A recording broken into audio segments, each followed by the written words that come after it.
and security because I don't have to try to mind read. Right.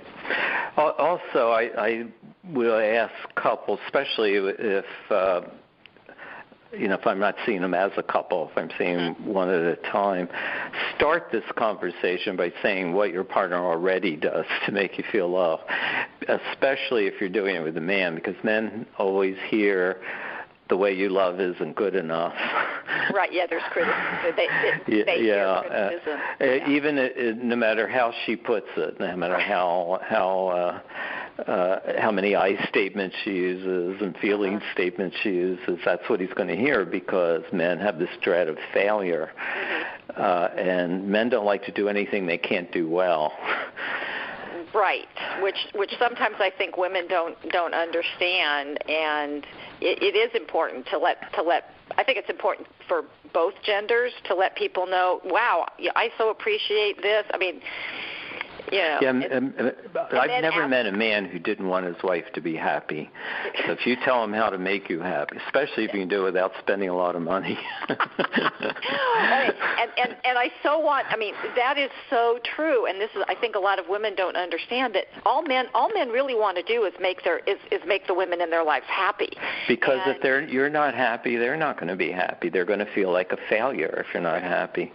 Right. I've had men married to depressed women. They can't bear to look at them because the pain in her face is so painful for them to look at. Right. I actually have to hold their heads and make them look at their wives with tears in their eyes so they can be sympathetic.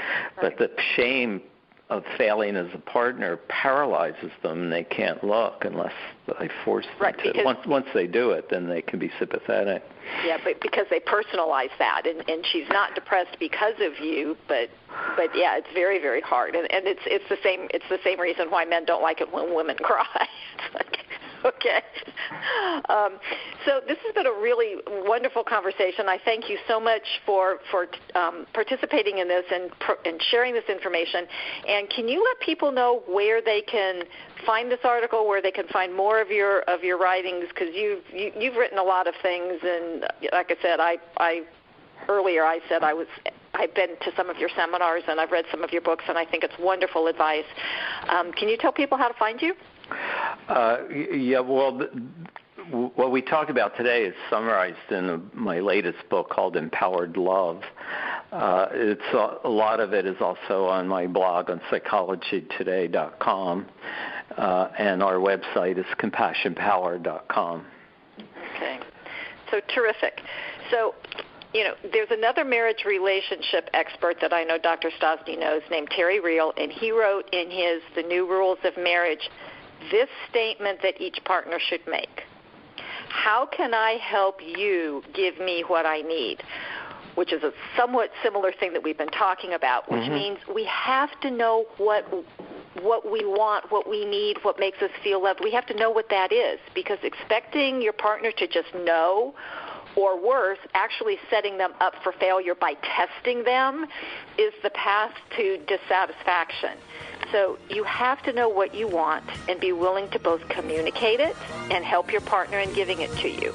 And so the approach that you've heard about today is really a good place to start. And I hope you'll keep listening to the show for more good advice. And until next week, stay loving.